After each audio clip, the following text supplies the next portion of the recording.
Welcome, listeners, to the Cosmic Confluence podcast, where we explore the mystical intersections of spirituality, transformation, and manifestation. I'm your host, Sana, and today we have a truly extraordinary guest whose life embodies these principles in the most profound way. Joining me is Kimberly Braun, a TEDx speaker, theologian, meditation expert, and former monastic nun who has spent over a decade deeply immersed in presence. Now, Kimberly's journey, listeners, is nothing short of miraculous. She built a monastery from the ground up with no prior experience, fueled purely by faith, intention, and divine love. Her new book, which is Miracles in the Naked Light, captures this incredible journey. And today we'll be diving into the manifestation, dedication, and spiritual wisdom behind this. So, whether you are thinking or maybe already on your own path of spiritual growth, you are curious about the power of manifestation, or simply you love a good story of perseverance, stay with us. This is a conversation you won't want to miss. So, with that, Kimberly, welcome to the show, and it's such a joy to have you here. Oh, it is lovely to be with you. Lovely. Thank you for that beautiful introduction, and I look forward to our conversation. Lovely. So, Kimberly, when I was reading your intro, what I thought is your life, your journey has been a beautiful, example, proof to spiritual surrender and devotion. So, can you take us back to the very beginning? I mean, when did you first feel uh, uh, called to a monastic life, and how did that lead to a moment when you said, I'm going to do this, I'm going to build a monastery?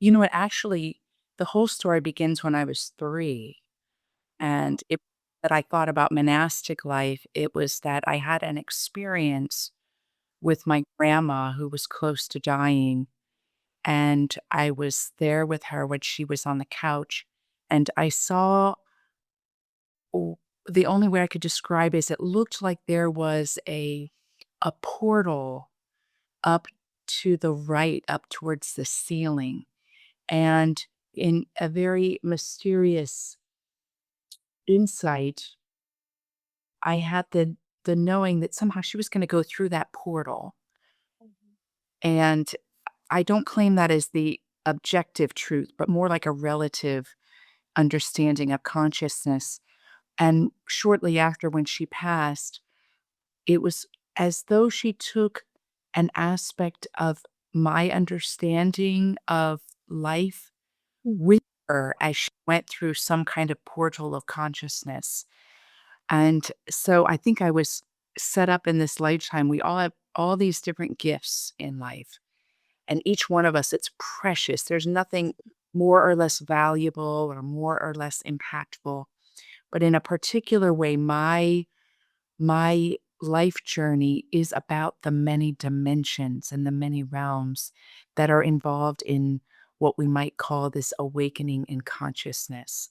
So so you could fast forward that, of course, lots of experiences were happening in my life all the way up till I was inspired to join a monastery. I never thought about monastic life Mhm. at all.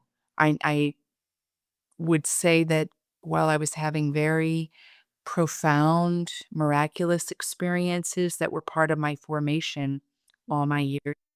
Simultaneously, I was a normal kid. I wanted boys to like me, and I liked boys, and, I had a way I was in the world that just wanted to be a part of things and fit in and have friends and be with my family. These were I wasn't, in a way, propelled by my experiences to live only in these otherworldly realms. I felt always that I had been straddling that and simultaneously being in this 3D world while being in the 5D and the 12D and eternal places. So when it came time for joining a monastery, It was the result of my own mystical experiences flying off the charts. I was experiencing my crown chakra opening and being flooded with white light that would be so overwhelming that I would go into deep states of bliss, anywhere from a half hour to 2 hours at a time. It was very strong. And this was accompanied with a lot of synchronicities and a lot of miracles from the age of 19 all the way to 24 when I joined a monastery. And I refer to that 5 years as like my honeymoon time with the beloved because everything was sweet. And even though I was uncovering all the unconscious parts of myself during that time, my fears were being dissolved and my limitations were being transmuted into deeper understanding. While I was doing personal growth, it was in the flow a lot of sweetness. So joining a monastery was incredibly natural. It My life had already in a way become monastic, and then when people gave me books that were Carmelite mystics, I felt immediately like they were my friends, and they were my friends. They started showing up in my daily life. So joining a monastery was just like going to be with my friends and the beloved in a natural, almost like you would say, I feel like I'm gonna take a vacation on the beach. Very natural. It was very, even though it was a very dramatic choice to leave my family and my lifestyle. So when I joined the monastery, I really thought I was going to be there for the rest of my life. I gave my all and I loved so much of it, so much of it. And it was probably 6.5 years into my time as a monastic nun that, in a moment of deep communing and meditation, I heard Spirit say, "Build the permanent monastery." And I gave a resounding yes, because when we're inspired and it touches all our senses, I think we can all say we naturally incline towards a yes. But honestly, I didn't know what that yes meant. I didn't know I was saying yes to actually being the general contractor or being one of the designers or being a major fundraiser. I just said yes to it happening. And then I just ended up being the one that was spearheading it.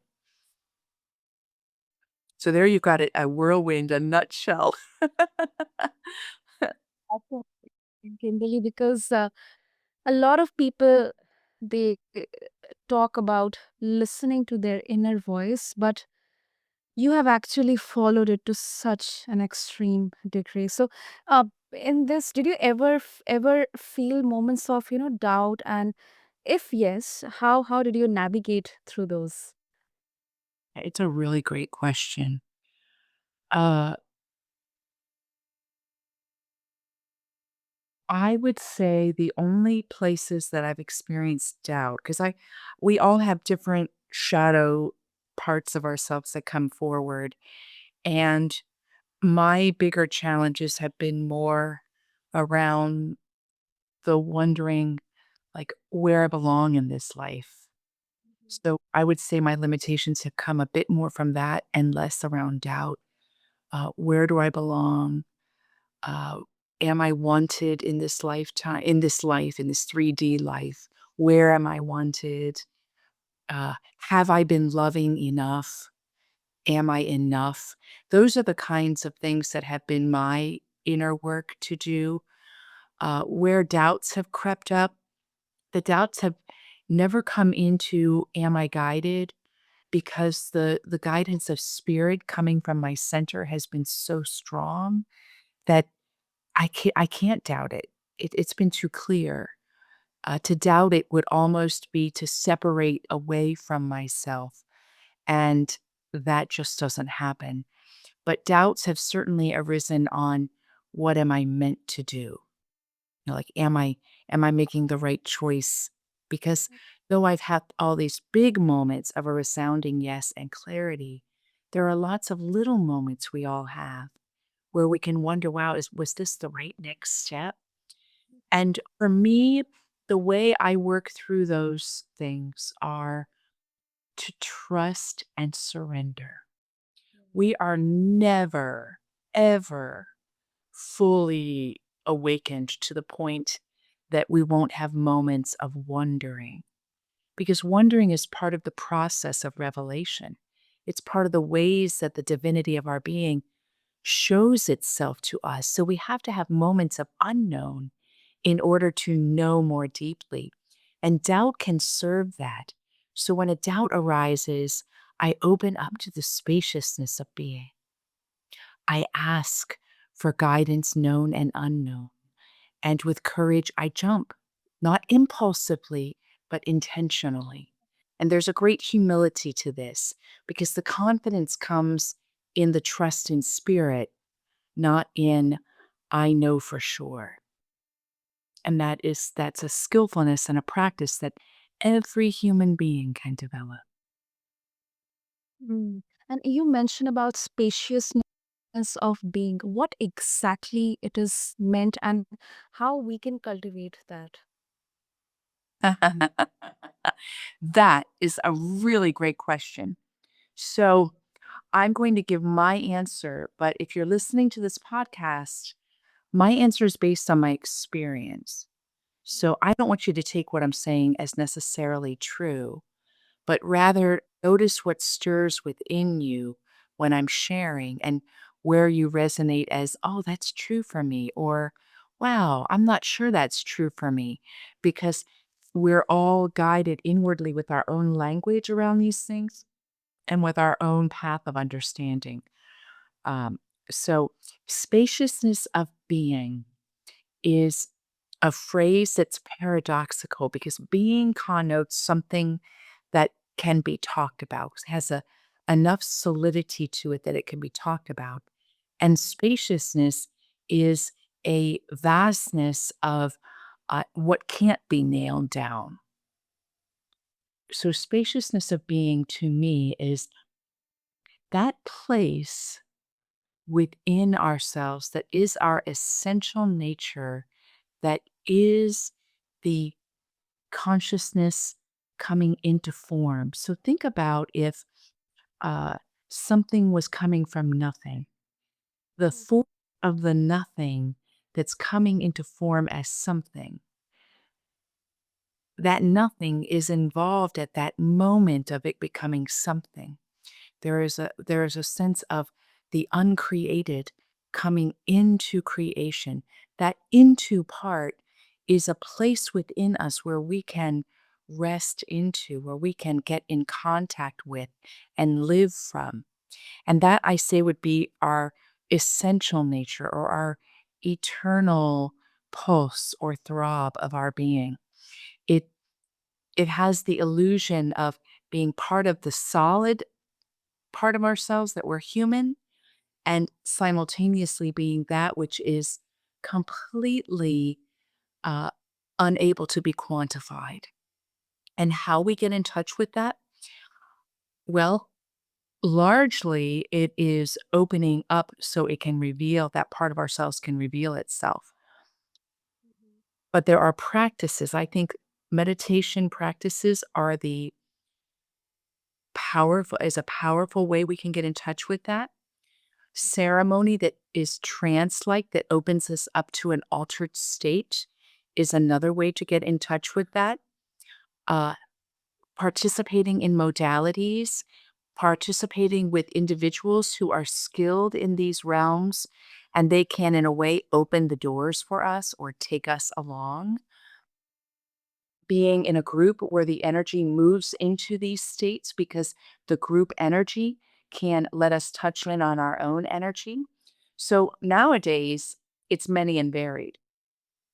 And all of them, though, are opening us up to a part of ourselves. It has nothing to do with the altered state modality. It has nothing to do if you do plant medicine. It has nothing to do with the practitioner that's leading you. It has nothing to do with the community.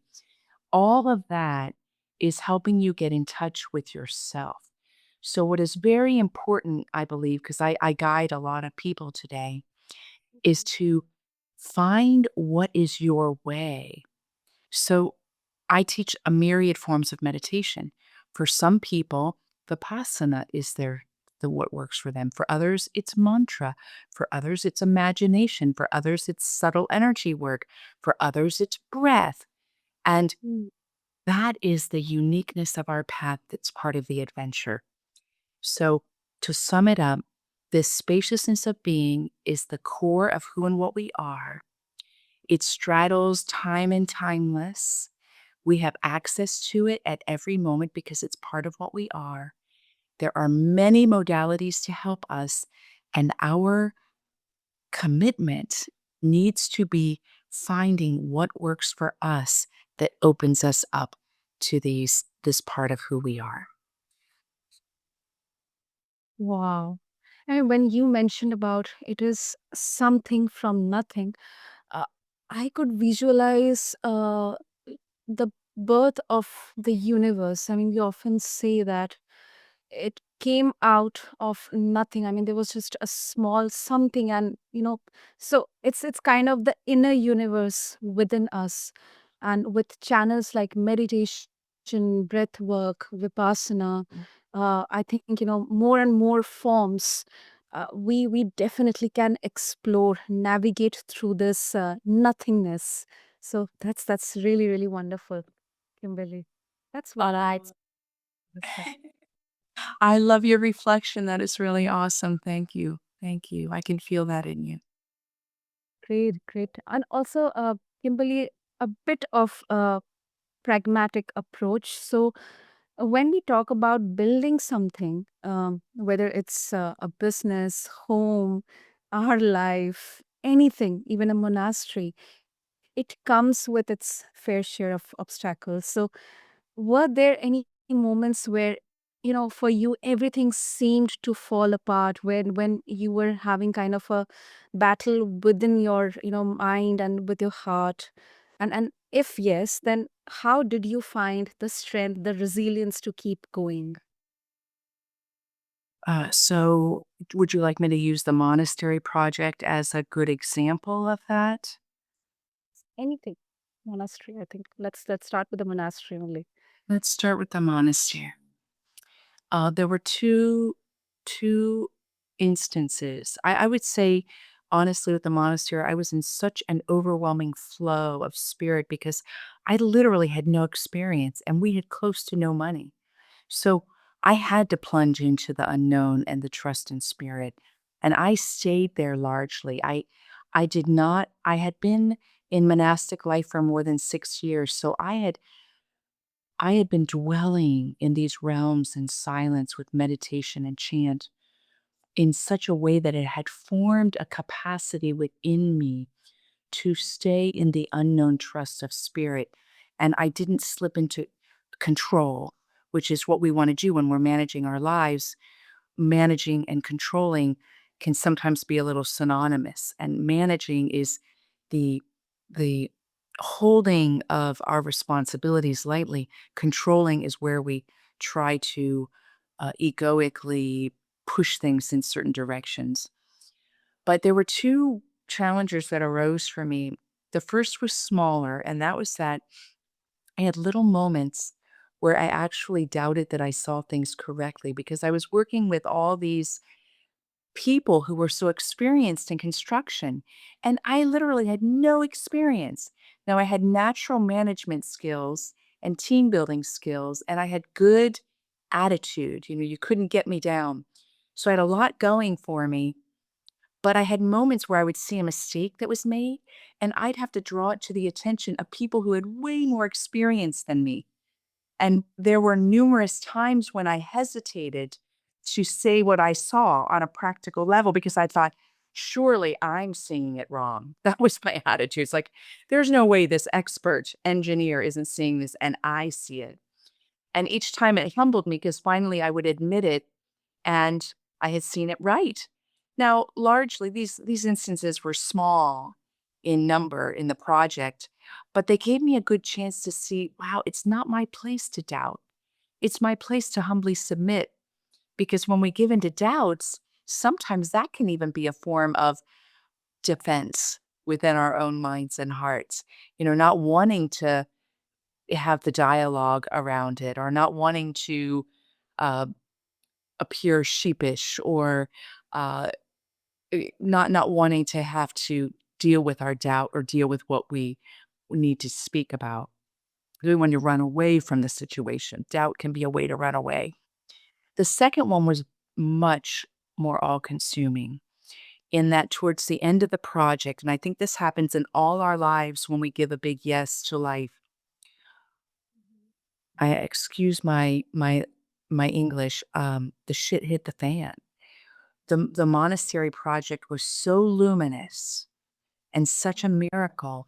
And when big things like that happen, it shines a light on the unhealed parts of humanity. And what happened was all of these storms started brewing. Jealousies started to arise, suspicions started to arise, chaos was introduced. People started acting in ways that they hadn't acted before because the dark place within themselves were hit by the light of the project. And I was the target because I was the lead on the project. And you can see that in any movement in humanity. If somebody steps forward and they're the lead on something new, usually they end up being the target of something at some point. They get blamed for something and that happened, oh my word, in a terrible way. I was blamed for things I didn't do. I was shunned. I was ostracized. I was called into question.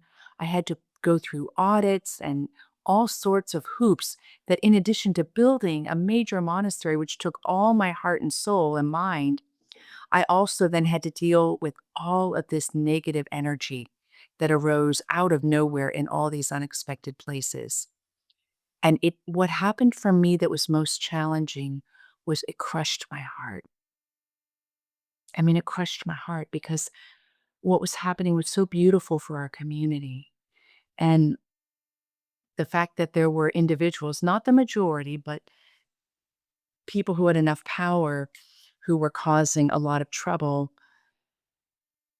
they were causing so much trouble that my heart was crushed that they weren't rejoicing with us in this great gift that was being given to us. Really, it was such a great gift. And in that heart crushed, I wept. I would go to bed weeping.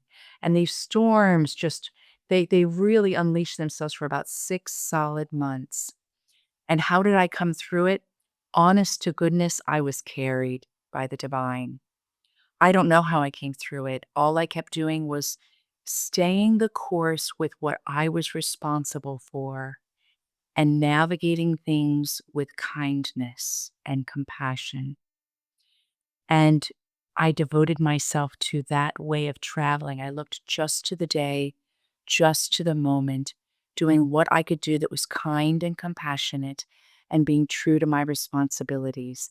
I couldn't look towards anything else because I was being battered and crushed left and right. And what ended up happening is the storms abated and I came through with a stronger character. But how I came through, I'm not quite sure. I'm like, I, I felt as though I was really being carried.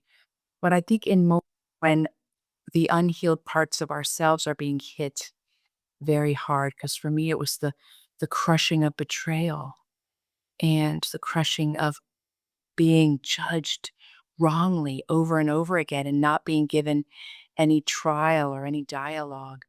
All these things that were hitting me hit my sense of my weakness of wanting to belong and wanting to be loved and wanting to fit in. And all I could do was just focus in on the present moment and stay the course with the present moment. And then I was brought through it with great stability.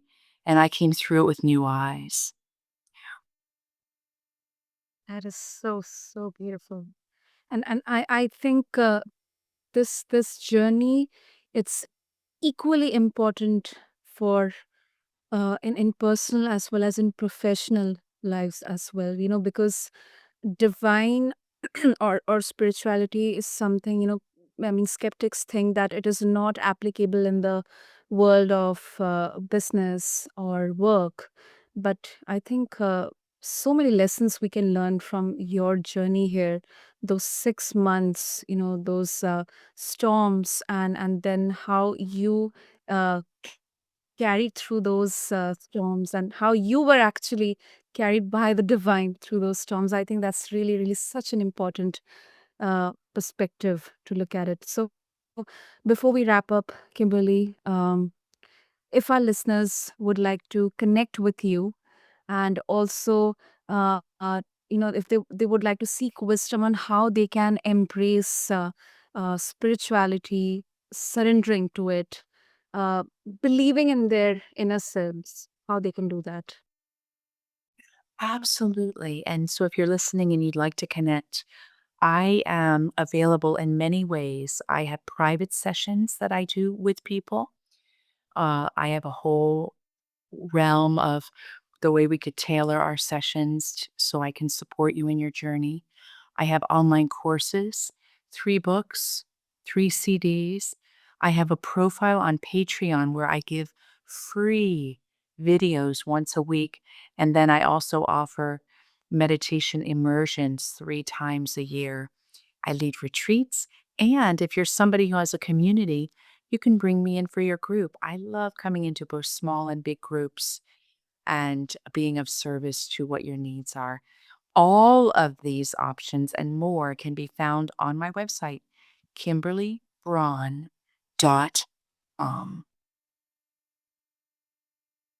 Like, we'll have all the details mentioned in the show notes, Kimberly. And thank you so, so much. And also, your book, Miracles in the Naked Light, if they would like to grab a copy of that, how they can do that. I just missed it. Yes. There's 2 ways. You can go to my website and you can click through there. You can buy it right from my publisher, which of course gives me a little more on the royalties. Or you can go right to Amazon. And in Amazon, it is available in print, in ebook, and in Audible. And in Audible, I recorded it in studio, so you get me reading it. Wow, that is so beautiful. I encourage all of our listeners to check out the show notes and go and grab a copy of Miracles in the Naked Light, audio, or ebook or printed book, anything. Just check it out, listeners. And thank you so much, Kimberly, for this profound, beautiful conversation. Uh, I mean, your journey, it's an embodiment of faith, perseverance, and divine love, and it's equally applicable in both personal and professional life. So thank you once again. Thank you. Thank you so much for having me, Sana. You're wonderful. And to all of my Cosmic Conference listeners of this episode, if Kimberly's journey, her insights resonated with you, be sure to subscribe to us and be sure to connect with Kimberly. And until next time, keep seeking, keep manifesting, and stay open to the cosmic mysteries that guide us all. Thank you.